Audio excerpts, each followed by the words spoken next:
சர்க்கரை நோயால பாதிக்கப்பட்டிருக்கீங்களா? சர்க்கரை நோய்க்கு மாத்திரையும் ஊசி எடுத்துமே சர்க்கரை அளவு கண்ட்ரோல் ஆகாம இருக்கா? என்ன சாப்பாடு சாப்பிடணும் அப்படின்னு சொல்லிட்டு நிறைய வீடியோ பார்த்து குழப்பத்தில் இருக்கீங்களா? உங்களுக்கான வீடியோ தான் இது. சர்க்கரை நோய்க்கு ஊசி மாத்திரை மட்டும் இல்லாம நம்ம சாப்பிட்ற சாப்பாட்டுலயும் கரெக்டா கண்ட்ரோல் பண்ணா மட்டும்தான் சர்க்கரையை கண்ட்ரோல் பண்ண முடியும். சர்க்கரை நோய் இருக்கிறவங்களுக்கு பசி அதிகமா எடுத்துட்டே இருக்கும்.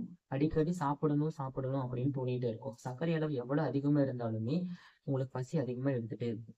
நீங்க எப்பப்பெல்லாம் சாப்பிடுறீங்களோ, எந்த அளவுக்கு சாப்பிடுறீங்களோ அந்த அளவுக்கு உங்களுக்கு சர்க்கரை அளவு அதிகமாக ஆரம்பிக்கும். நம்ம சாப்பிடுற சாப்பாடு செரிமானம் ஆகி எது சர்க்கரை அளவை கொஞ்சமா அதிகப்படுத்துதோ அந்த சாப்பாடெல்லாம் அதிகமா எடுத்துக்கணும். அது என்னென்ன உணவுகள் அப்படின்னா, பச்சை காய்கறிகள், கீரை வகைகள், நார்ச்சத்து நிறைந்த பொருட்கள், இது எல்லாத்தையும் நம்ம உணவுல அதிகமா சேர்த்துக்கணும். அப்போ சாப்பாடு இவ்வளவு எடுத்தோம்னா அதிலிருந்து ஒரு பாதி அளவுக்கு மேலேயாவது காய்கறிகளையும் கீரை வகைகளையும் சேர்த்துக்கணும். கொஞ்சமா காய்கறிகள் கீரை வகைகள் எடுத்துக்கிட்டாலுமே சீக்கிரம் வயிறு நிறைஞ்ச மாதிரி தெரியும். அதனால நம்ம சாப்பிடுற அளவுமே குறையும்.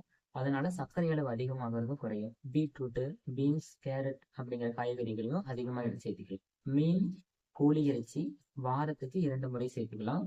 முட்டையுமே ஒரு முழு முட்டை மஞ்சள் கருவோட சேர்த்து வாரத்துக்கு 2 எடுத்துக்கலாம். பல வகைகள்ல இனிப்பு சத்து கம்மியாகவும் புளிப்பு சத்து கொஞ்சம் கலந்த மாதிரி இருக்கிறத கொய்யாப்பழம், ஆரஞ்சு, சாத்துக்குடி இது மாதிரி பழங்கள் எல்லாத்தையும் சேர்த்துக்கலாம். இது எல்லாத்தையும் ஒரு ஒரு பழம் ஒரு நாளைக்கு எடுத்துக்கலாம். கிழங்கு வகைகள்ல கிழங்கு சமைச்ச உடனேயே ஒரு மாதிரி மாவு மாதிரி போகும். உருளைக்கிழங்கு, சேனக்கிழங்கு, சக்கரவள்ளி கிழங்கு இது எல்லாமே சாப்பிட்ட உடனே உடனே சுகர் அளவு அதிகமா இருக்கிறதுனால இதெல்லாம் தவிர்க்கிறது ரொம்ப நல்லது. அதே மாதிரி பழ வகைகள்ல மாம்பழம், வாழைப்பழம், பலாப்பழம், இந்த பழங்கள் சீத்தாப்பழம், இந்த பழங்கள் எல்லாத்துலயும் இனிப்பு சுவை அதிகமா இருக்கிறதுனால இந்த பழங்கள் எல்லாம் சாப்பிடுறத தவிர்க்கிறது ரொம்ப நல்லது. பருப்பு வகைகள் இருக்குல்ல, இந்த பருப்பு வகைகள், சுண்டல் இது எல்லாத்துலயுமே இப்ப வரதுலாம் பாலிஷ் போட்டு வருது. ஆனா அதனுடைய அந்த மேல் தோல் உரிக்காதது இருக்குல்ல, அது மாதிரி பருப்பு வகைகள், சுண்டல் எல்லாம் சமைச்சு சாப்பிட்டோம் அப்படின்னா சுகர் லெவல இன்னும் கண்ட்ரோல்ல கொண்டு வரலாம்.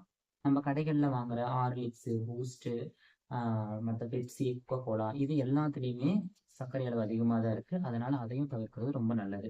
சர்க்கரை நோய் உள்ளவங்களுக்கு சர்க்கரை அளவு கண்ட்ரோல் பண்ணணும் அப்படின்னா 3 வேளை சாப்பிட்ற உணவை 6 வேளையா மாத்திக்கிட்டா சர்க்கரை அளவு இன்னும் சீக்கிரமா கண்ட்ரோல் பண்ணலாம். உணவு முறை மட்டும் இல்லாம டெய்லி கொஞ்ச நேரம் வாக்கிங் போனா சர்க்கரை அளவு குறையும்னு சொல்றாங்க. அது ஏன் அப்படின்னா நம்ம அதிகமா வாக்கிங் போய் கொஞ்சம் வேலை செய்யறதுனால நம்ம உடம்புக்கு தேவையான ஆற்றல் அதிகமாகி இருக்கிற அந்த சர்க்கரை அளவு எல்லாமே உபயோகப்படுத்திட்டு அதுக்கப்புறமும் சர்க்கரை அளவு கண்ட்ரோல்ல வரும்.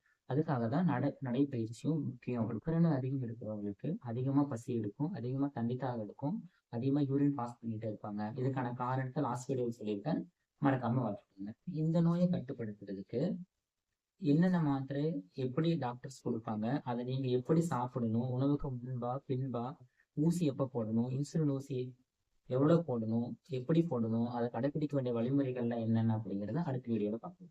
வேற எந்த உணவை பத்தி உங்களுக்கு சந்தேகம் இருக்கோ அந்த உணவுகளை கமெண்ட் பாக்ஸ்ல போடுங்க. அதை நான் எப்படி சாப்பிடணுமா சாப்பிடக்கூடாதா அப்படிங்கிறத பத்தி சொல்றேன்.